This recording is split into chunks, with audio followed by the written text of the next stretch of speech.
Hello. Welcome to our show tonight, The Art of Advocacy. And we have a special guest, so it's going to be an exciting show. I just know it.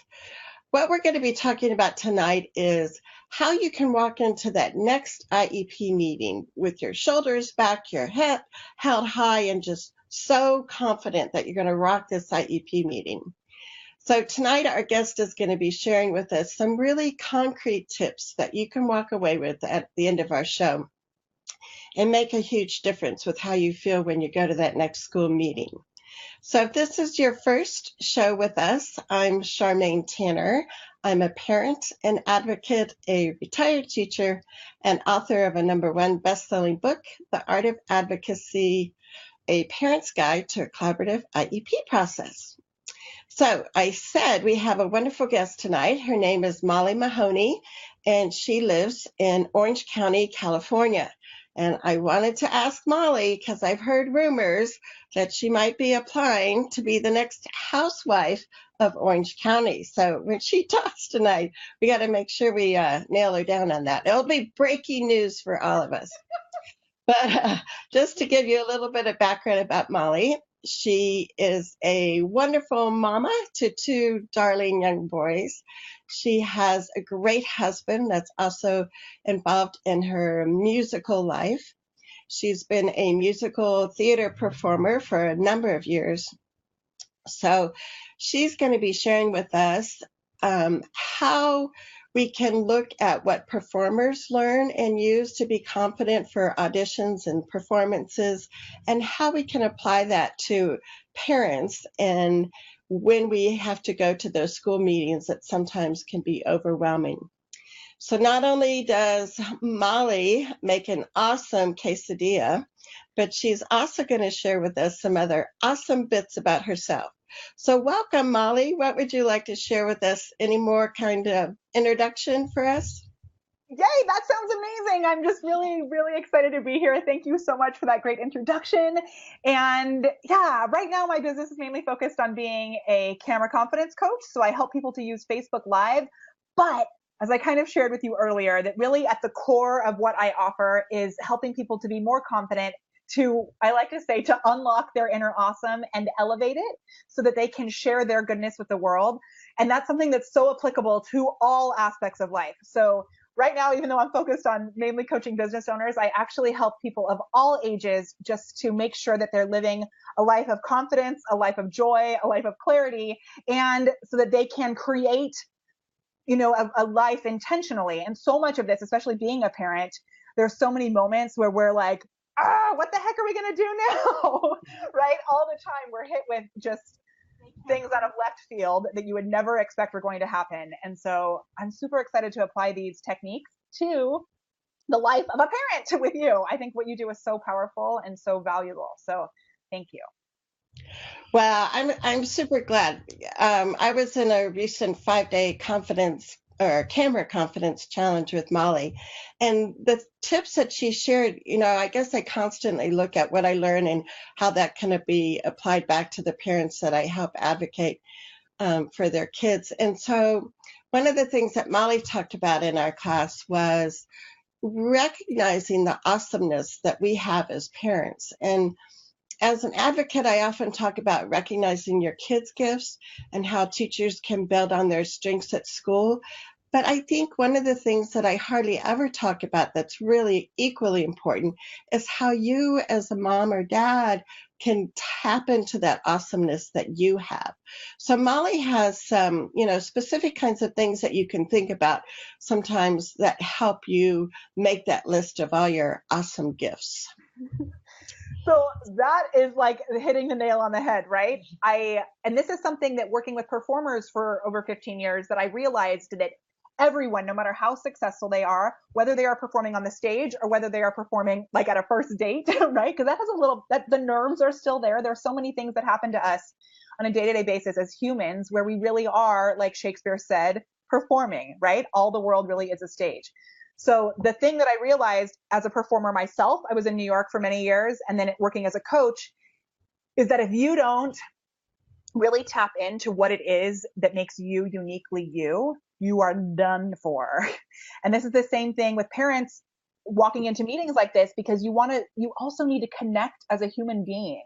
And sometimes I think we take the teachers, and I've also been on the other side, like as a teacher, and I don't even know if I've talked to you about this, Charmaine, but I actually taught at a high school that had, and I wasn't prepared for it at all, but I taught at a high school for a year. I was a walk-on drama coach, and I taught a course at a school that had a huge, I don't know the proper word to use, but the special education program there were like 200 kids. So I had 5 kids in my class who, were children who had different, all of us have special needs, no matter who we are, right? And they were just things that I had never dealt with before. And it was really interesting to be the teacher on that side as well. So I've been on both sides of it. And like I shared with you, Charmaine, I have some things that have happened with my kids as a parent that sometimes I think we forget that we're actually humans. Right? Right. And then like if we can put everything aside first and connect on a human level, then we'll get to a higher vibration. We'll get to a more effective level of communication as well. Oh, exactly. Yeah. So one of the things that I say to do this that makes things so much easier, especially when it's a high stakes situation, is to forget everything that you're worrying about in this conversation. Because I know in an IEP, there are lots of things to cover, but forget about all of that and make a list of 20 things that make you uniquely awesome as a human being. And I know because of all this stuff that Charmaine has been doing, you are good at doing that with your kids, right? But we got to do that ourselves. And as a mom, as a dad, so much of our life becomes about our children and about all of that. My mama's here, which is super fun. Hey, Mama Sita. That's my mom, Julianne Mahoney. Yeah. And hey, Gail. So making this thing about yourself, and it's like that, the analogy of the airplane, right? You have to put your own oxygen mask on first. Right. Like, so tapping into your own confidence like this will help your kids too, because they'll see, oh yeah, my mom has something that makes her awesome. So, so really tapping into that and recognizing, and I always say that everyone has something that makes them uniquely awesome, even if it's just that they make an amazing quesadilla. So celebrate your quesadilla of awesome, and then shift it and recognize the awesome in others as well.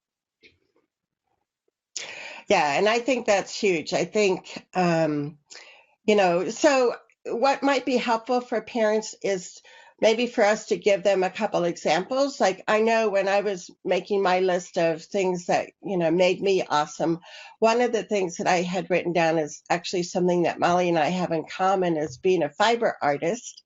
And I meant to wear my felted earrings tonight, and I didn't.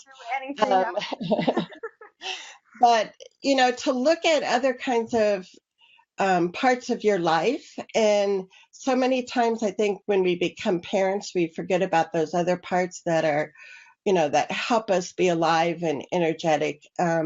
So, it might be that, some kind of a hobby or some kind of a skill or a talent that you have. What might be some other examples, Molly, that you think that parents could write down about themselves? Yeah, so I had this question come up a lot because I had one student in particular, maybe even a year ago, who was like, I only can get 3 and that's all I can do. She was like, I'm freaking out because I can only come up with 3 things. And I said to her, okay. But I helped her through it. And then once she got to 15, she was like, they couldn't stop. She just kept writing more and more things down. So I developed a little system. It's not very good spelling, which I'm bad at spelling, so that's good. It's SAVE with 2 A's. And it is your skill sets.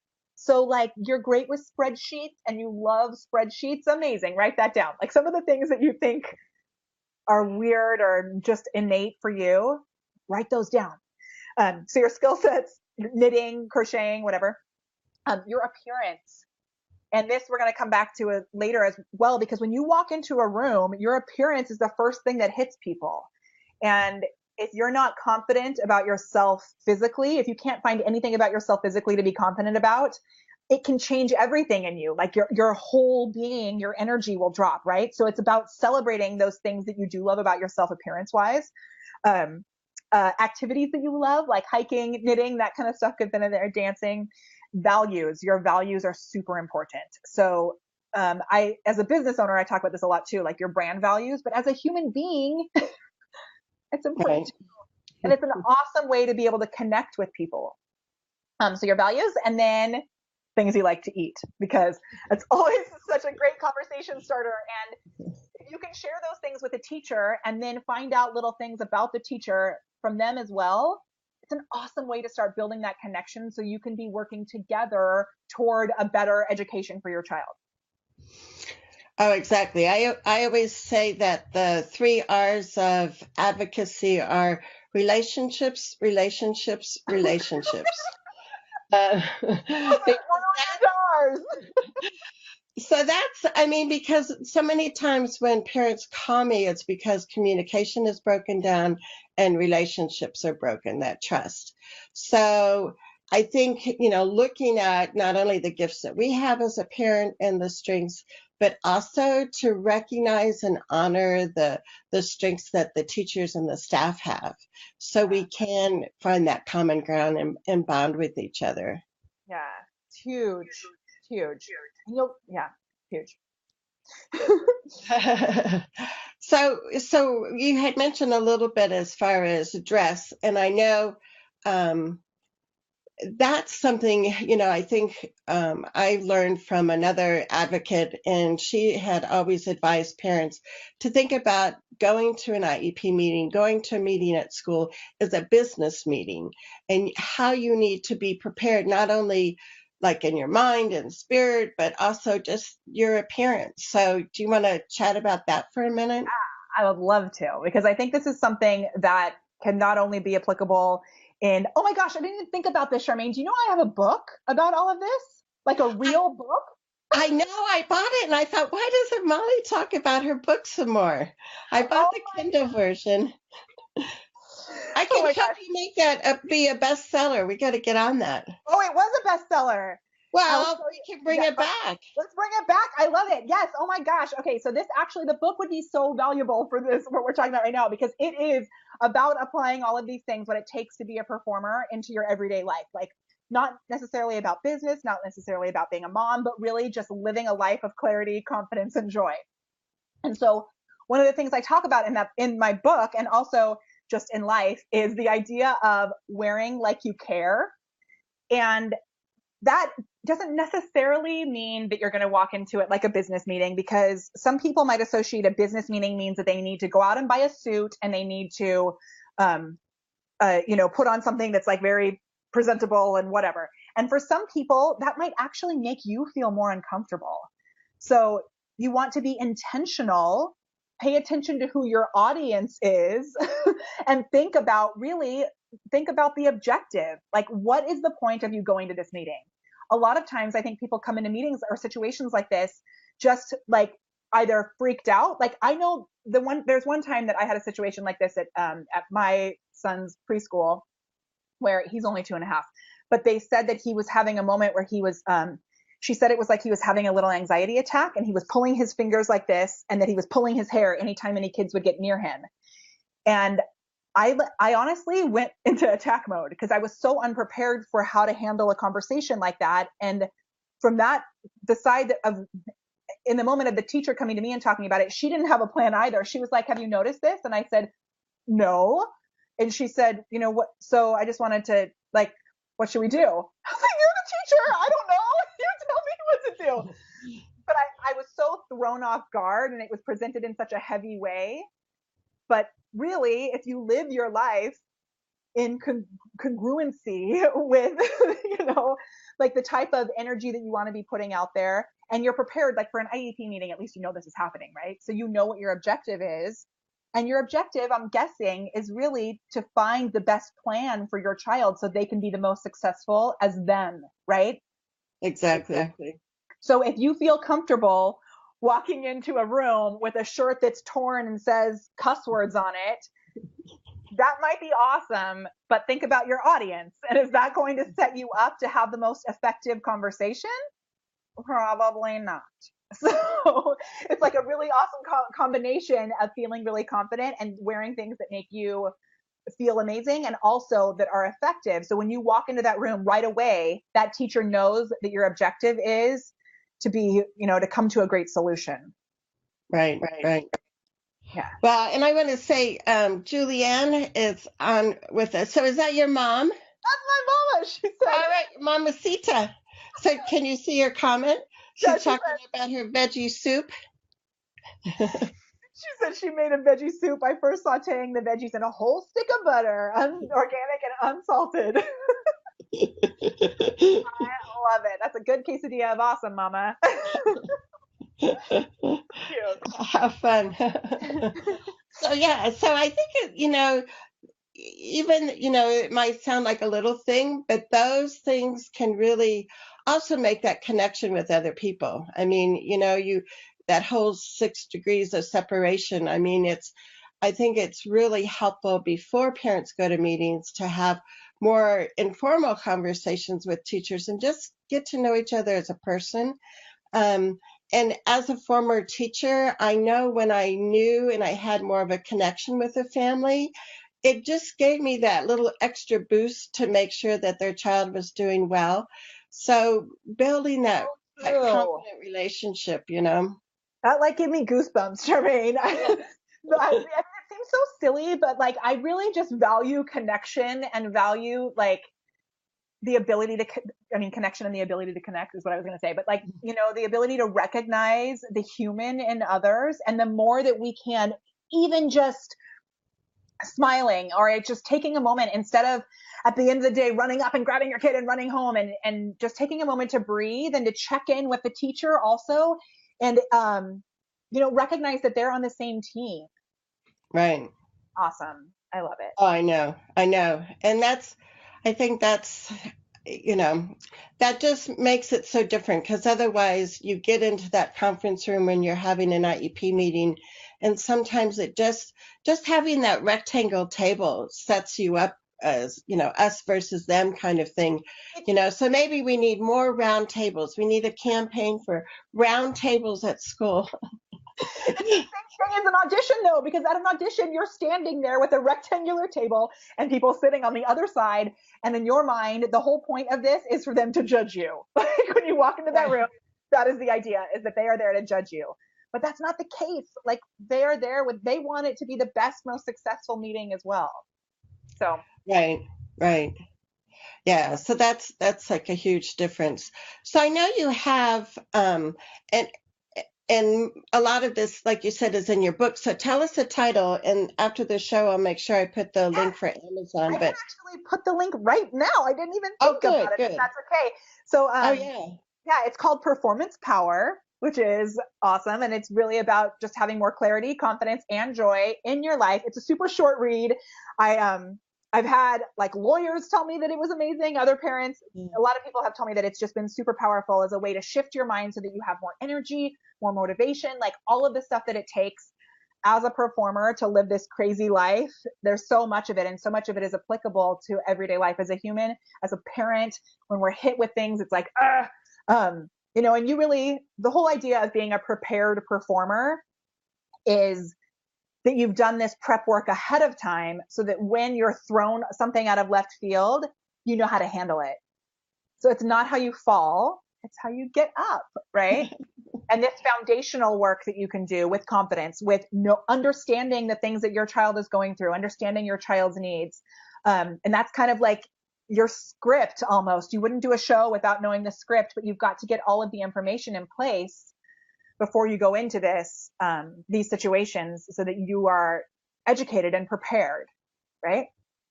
Right. So I have visions of a handout that I could make about this because I don't know, I just see this. I don't know if it's a Venn diagram or if it's a table side by side, 2 columns, but it's like, the skills that you look at for performers and then for parents and just that overlap and how they connect. I don't know. I think it's pretty amazing how we can use the skills that you have to help parents. And it's so cool. It's so fun. Yeah. Thank you. One of the things that Wait, hold on. I want to say something about my mom said. My mom just said, take teacher conferences with a grain of salt. Okay, perhaps, yes. And I think my mom has been like amazing as a support for me when sometimes I felt like growing up, teachers didn't always have my back. There was a guy who used to beat me up on the bus when I was little. And my mom actually, she was like, no one is protecting you, Molly. punch him next time he touches you, which is like the opposite of the normal advice that you would give, right? But so I think there is something to like letting things go. But nowadays, like the way that methods, like people are taught, we've learned so much about the different teaching methods. So if we can recognize that there are ways to adjust things and there are ways to make the school experience really best for each individual child, like take those teacher meetings as like an amazing opportunity to come up with an awesome plan that's going to like, Oh, I know. elevate your awesome, that kind of stuff.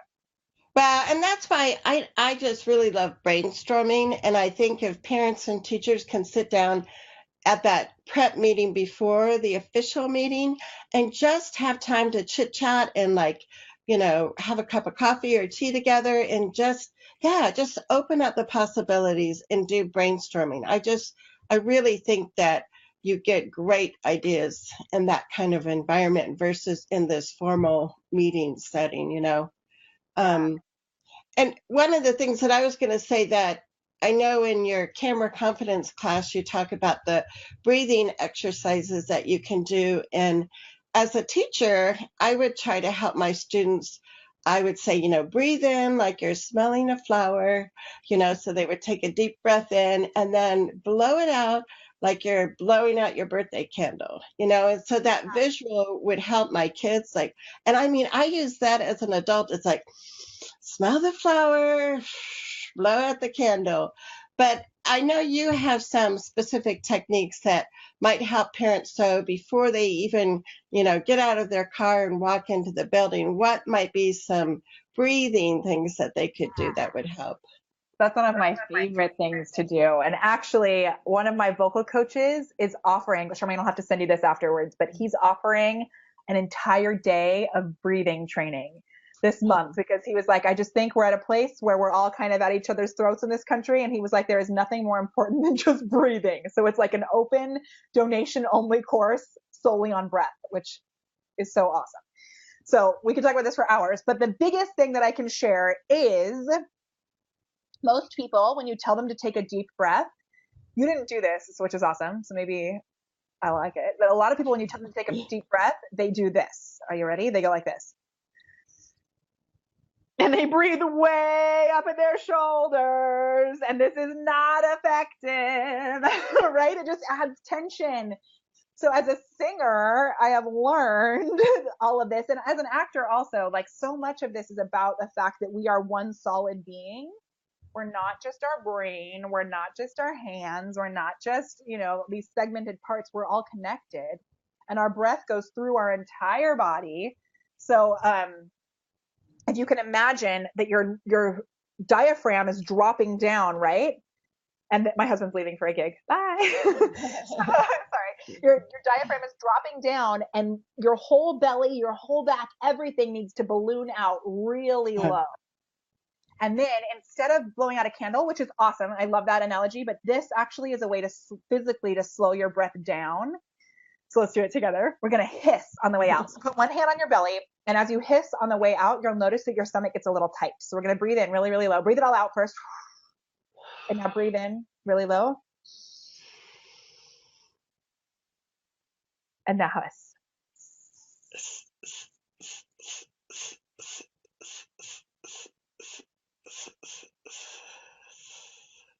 So I love it because I do two different types of it and you just did a different one. We did two different ones at the same time. Which is cool because there's different ways to do this. So you can do a continuous hiss, which is like, right, which will slow it down completely, or you can do a pulsated hiss, which is like what Charmaine was doing, which was that, and that actually, stop, start, stop. That is awesome also. So both of those are really great. And then another one is to do, not everyone can do this, but to do lip rolls like this.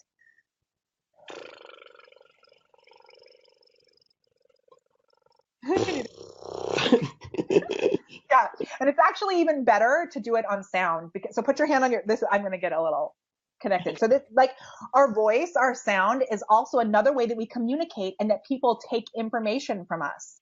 And the way that you speak can totally throw someone off. So if you walk into a room and you've not connected with your body, you've not connected with your breath, and you've not connected with your sound, you can walk into that room. You know, we have our telephone voice when you answer the phone, and like, hi, hello, right? That like secretary votes, hello, how can I help you? It goes up high like that.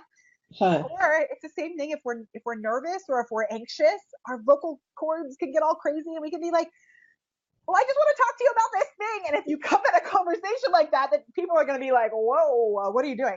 So put your hand on your chest like this. Breathe in really low on it. You're just going to do this. So that was a lot of breath, right? So this one, try and get more sound in it. I think that's still a lot of breath. So do ba. Ba. That's better, right? So having that little pressure on your lips, so the B sometimes can be really helpful. Ba. Ba. Yeah, and that's a great way to just give yourself like an internal massage almost, right? It's like there's vibration in your chest, and then you can take that further and move it. We're getting kind of crazy. I don't know, with my cold, that would probably sound pretty strange. You can do it on your own, but just like recognizing that you have a vocal coloring box, and when you're communicating with someone, if you're not in control, you're out of control. So the things that you can control in a situation like this, and the things that you can tap back into and have readily available as a tool to communicate, so important. Oh, I know. And it's taking that time, I think, and when, I guess, practicing it more, so it becomes, an easier process for you to do. But, like I said, I think for parents, just to be intentional when you drive up to the school and turn off your car before you open that car door, is to remind yourself, oh, there's these silly breathing exercises that I could do. And just take that moment to like close your eyes and just kind of ground yourself, and I don't know, I do different things. I'll think of awesome things about my child when I was having to go to meetings for Dylan, or sometimes it's like playing a certain song on my cell phone that I know is going to kind of energize me, Yeah, and just get you in a positive frame of mind also, right? Right. Totally. And then I think if you can, even if you make a little checklist for yourself of the things that you're going to do before you get out of the car, so good. And because you have these regularly, right? Like IEP meetings aren't a one-time thing; they happen on a regular basis. Right. So it can be your little routine that you do. And another one is about really making sure that and I know I said this before, but knowing your objective. And maybe having notes before, I don't know if you tell people to do this, but like have the questions that you want to ask. It's like going to a doctor's appointment and, you find out all this crazy stuff and you let the hysteria of it or the anxiety. And Mari Smith said this, and I think it's so awesome, that it's not about making when you're nervous and you have butterflies, it's not about making them go away. It's about getting them to fly in formation. I know, and that's such an awesome visualization, So I think, different parents, it's going to be, maybe it's that auditory of a special song that's going to help. I think the breathing will help all of us. So I think that would be good for all of us. If you're more of a visual person, having, just that visualization of, like you said, instead of these butterflies scattered in your stomach, that you are controlling them and you are kind of a dance of the butterflies or whatever. But I think each parent can kind of find their own little niche of, what's going to be a little trick that they can do that's going to help. And I think what you'll find is the outcomes are going to be more positive when you leave the meeting. And that's what we want. I mean, we want those positive things happening during the meeting, and we can leave the meeting, really being a team and wanting that common ground of the best thing for our kids and the best thing for their students. And that's when we'll see that all of this has really made a difference, and it is something that can be helpful. It's not just woo-woo kind of stuff, Yeah. I mean, sometimes honestly, when people tell me to like breathe, I'm like, ugh. You know what I mean? Because it seems like go in and be peaceful. I'm like, no, you know. So one, I just thought of another good idea actually that I talk to my students a lot and business owners a lot. After you do a big interview, or after you have a big audition, or you go to a networking event, or you do something that's like really high stakes, is to keep a record of it and immediately take notes about what went well, first of all, recognize what you did to have those awesome things happen, and then notice the things that maybe you can control that didn't go so well. So and then see what you can shift before you go to the next one, and recognize that you are in, like, every moment in our day-to-day life, we have a choice, and you can see those, you can come out of a meeting and be like, oh my gosh, the teacher said blah, blah, blah, or this person said blah, blah, blah, and be in attack mode. And we're all faced with it all the time. Or you can be like, whoa, okay, well, that did not make me happy. And how did I react to that? Maybe if I had reacted this way, it would have gone a little differently. Or, dude, I'm so glad I reacted the way that I did, you know? So keep a track of it so that it'll better prepare you for the next one. Because it's hard to remember sometimes once we actually get home what happened. We change stories around in our head, our memories are not actually concrete. Right, right. And what I've started doing, because a lot of times I'll drive like an hour or two to go to meetings with families. So then I've got that hour or two meeting to drive back home. And so what I've started doing is just using a recording app on my phone. So I put it down, in the passenger seat, and I'll just, as an advocate, reflect back like this, really helped us at the beginning of the meeting. This was really good. I remembered to ask more questions, and, just different things like that. As an advocate, I always like to go back and reflect. And then I've just got that easy tape, like I can do when I'm driving, and it's a easy way to do it, capture it. And then you can send it to rev.com and they can transcribe it for you for $1 a minute. That's true. That's true.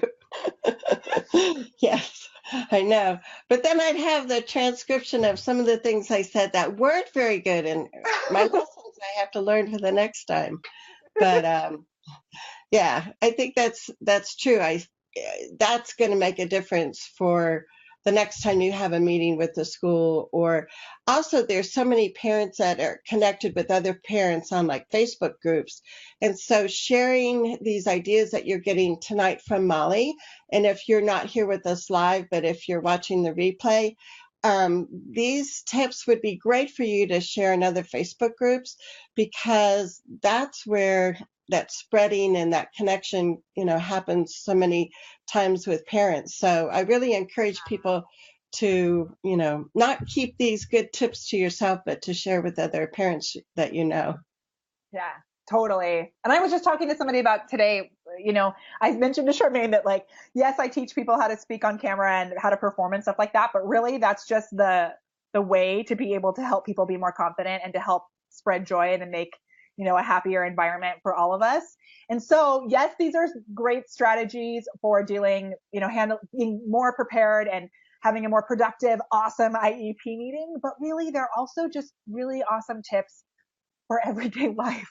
Like when you're in the grocery store, when you're wherever, and especially social media, Charmaine, I love me some Facebook Live, but it provides us this opportunity to be removed and to actually, in a way, avoid connection and forget that we're speaking to human beings, that on the other side of that computer or that phone or whatever, there's a human being there.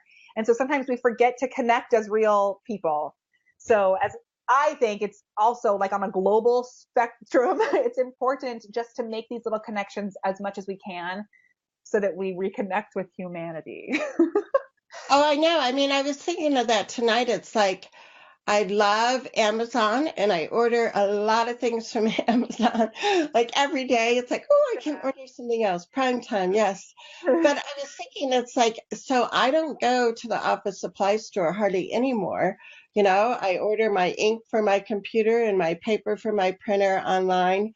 Um, and just all the different things that I order online, and how that takes me away from getting in my car and going out and actually having a live conversation with the person. And I think about how much more this is going to be happening in our world. And you look at artificial intelligence, and there's all kinds of advantages to that. But that, yeah, like, actually being next to a human person and being able to reach out and touch them and have, not only that visual, but that physical connection. I think that's going to be the balance and the harmony that we're going to have to start creating more, because, yeah, it's just way too easy to be totally involved in electronics. And as an example for our kids too, I am so guilty of it, not only for the fact that we're all developing text neck because we're all doing this all the time, right? And I always say that this is like your sunshine when it comes to confidence. This is like, where you hold your quesadilla of awesome right here so your sun can shine. But just as an example also, and I am like, I work on it every day, right? It's something we can all continue to work on for so many reasons. I love it. Right. I know. Well, this has been fun, and I know we've had several different people. We've had Yael on and Jan Mingle, who I went to college with, and she was a teacher too, so that's fun when you reconnect. And it's lovely always to have Molly's Mamacita, right? She's probably your number one fan.